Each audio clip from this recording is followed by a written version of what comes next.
Hey there, what is up, plant community? Green Thumb here. So, today's video, I want to talk about plants that can fit a modern or normal Gothic aesthetic. So, I might get to go outside today and film one of the plants for the Gothic aesthetic. If not, I will make sure to include it in the next video because they are out here working on the road. So, the first plant I'd like to talk about is this beautiful alocasia right here. Now, I know what you're thinking. How does an alocasia kind of fit the Gothic aesthetic? Well, if you look, it's kind of got the dark foliage. I love how the leaves are pointy. And also, if we look here at the veins of the veins of the plant are particularly dark. And you can't really see it really good on the camera, but it is a darkish purple, which I think adds nicely to a gothic aesthetic. If you're wanting something that kind of fits the more darker gothic aesthetic. Then my next alocasia, I want to talk, well, hold on, I want to give you the name of it too, guys. There you go. Alocasia X Syrian. So there you go. Guys want to look for that plant? Now you know the name. The next alocasia I want to talk about here is the alocasia, I think it is called cuprea. Alocasia cuprea. Now, what makes this such a nice little gothic plant is, first of all, look at those leaves. Those leaves give a very dark, shiny, glossy, purplish hue. The stems are completely green, but if you can get away with the stems and ignore the stems, it's the leaves that truly matter and show. And the great thing about this too is if you're not too picky, is they don't really need a lot of humidity, but if you don't give them a lot of humidity, their leaves will tend to shrink. But the humidity I find that they at least need is about 60%.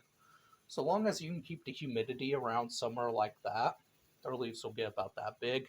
But even then, if they shrink, they still have the purplish, darkish hue, which is real nice. And they do form a small pseudostem. So I think that really adds to a nice gothic aesthetic for sure. Then the next plant I'd like to talk about is the feather calathea. And to me, what makes this plant a gothic looking plant? Well, if we look over here, first of all, if the foliage gets darkened as it matures, it gets really dark and it has a purplish back. Try to find a good old, there we go. See that right there? That's an older leaf and it gets a purple back. And the stems to them are kind of dark when they go up. So to me, this really adds to a gothic aesthetic. And to me, they look really nice, and I really like them. But if you're not a fan of the factor that they get crisp, if you don't have a lot of humidity, then I would not recommend this plant. And by the way, guys, I'm not going to go through and talk about every plant, but rather just plants that are in my collection. Then another plant I'd like to talk about is the rattlesnake calathea. And again, the only thing that really to me that gives this a gothic look, which is kind of looks kind of dark right now, but that's because the sun's at a certain angle. But to me, what gives this a gothic look is again the dark purple back and plus the dark green spotting that you can get on the leaves. Again, mine's a little dry, but if you can get past that, they will look great as a gothic aesthetic looking plant. Now, the next plant I'd like to talk about is this big guy right here. This is a aroid. It is, well, guys, I'll be back. I'll tell you the name. All right, guys, it's known as Anthurium Big Red. Now, what gives this plant a gothic aesthetic look to me is the factor that it has dark foliage. The foliage gets dark. It starts off as this real light green, but with enough light and up against the window right here are a certain a certain length away from the window, or if you take it outside but not in direct sunlight, is this will get more cardboardy, as I would call it, with a cardboard leaf, and then you get this what I call dark, beautiful veining with these dark, almost cardboard-like leaves, which looks really nice, in my opinion. If you can get that nice, dark veining, like it's a good plant for a completely good-looking Gothic aesthetic, in my opinion. And then the next one I'd like to talk about, which I don't have, I used to have, and I do have one similar. Had to turn on the grow light so you guys could see it. Now, excuse this guy, he's kind of a mess, he ain't really doing the best. So yeah, he's just trying to exist. But, this is a ZZ plant. I think the full scientific name is Zamvoya zanzicolia. But the green doesn't add the Gothic aesthetic. What really adds the Gothic aesthetic is if you can get the ZZ Raven, the black version. That there will definitely add a Gothic and unique aesthetic to your home. So, that's really all I got for Gothic plants in here. Again, some plants I am bringing in, so we'll go outside now. Alright guys, now we're outside, and everything's kind of loud. So, we'll go over here, but, so over here, what plants kind of add a Gothic aesthetic? So, in my opinion, if you want to mix in a little red into your Gothic aesthetic, you can go with this Dracena Red Star. Very cool looking plant. Gets a real nice red foliage on it, so you can maybe mix that with some plant that is black or purple at the bottom. Again, very sorry guys that's loud out here. They're doing construction out here, which is good. We've been needing new roads, but so yeah, that Dracena can add some nice little Gothic aesthetics. The next one I want to talk about is air plants, mainly because you can get the air plants in different colors, like this nice purple right there. If you like air plants, they could definitely give you a Gothic aesthetic.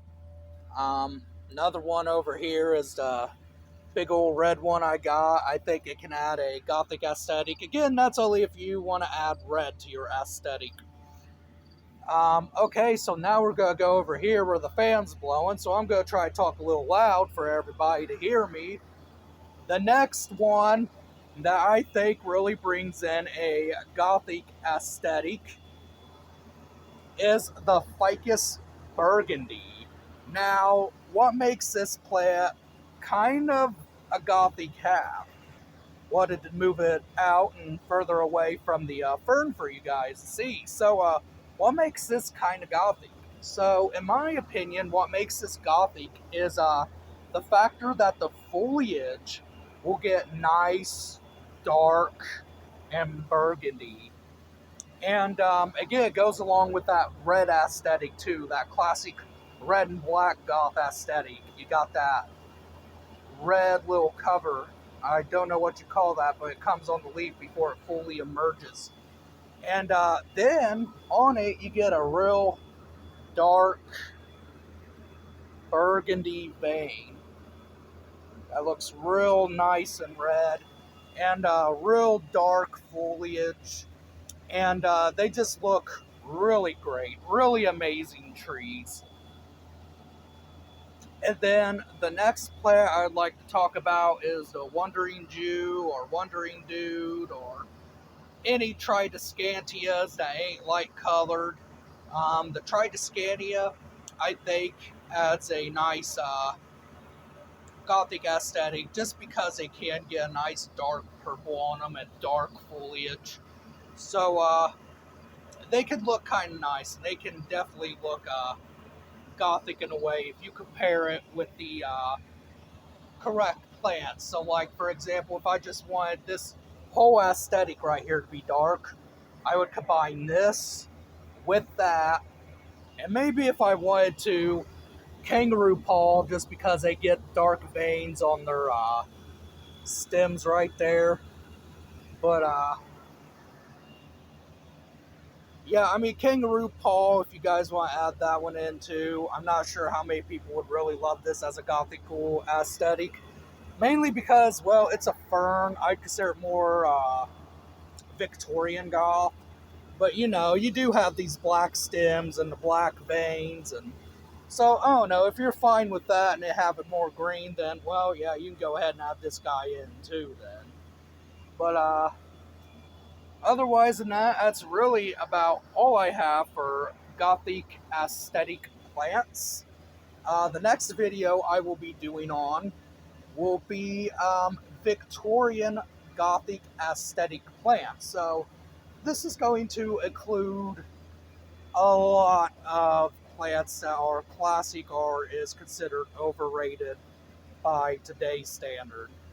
And before I get off of here, another one I forgot to mention, which I guess I should have mentioned, is the Cordyline australis. Not the green variety, but there's a red variety where the foliage is wider and darker red and is more darker than the Dracena red star.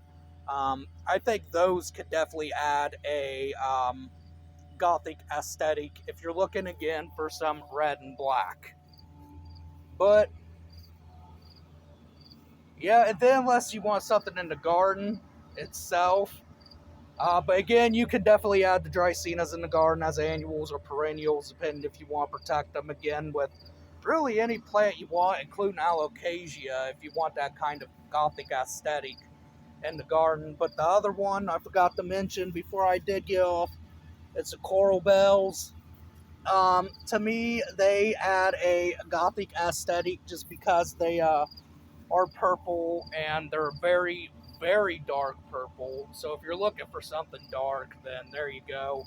Just make sure you keep them in shade. They seem to do better that way. But yeah, all right, guys. Now that is really about all I have for you today on gothic aesthetic plants, at least ones that I own.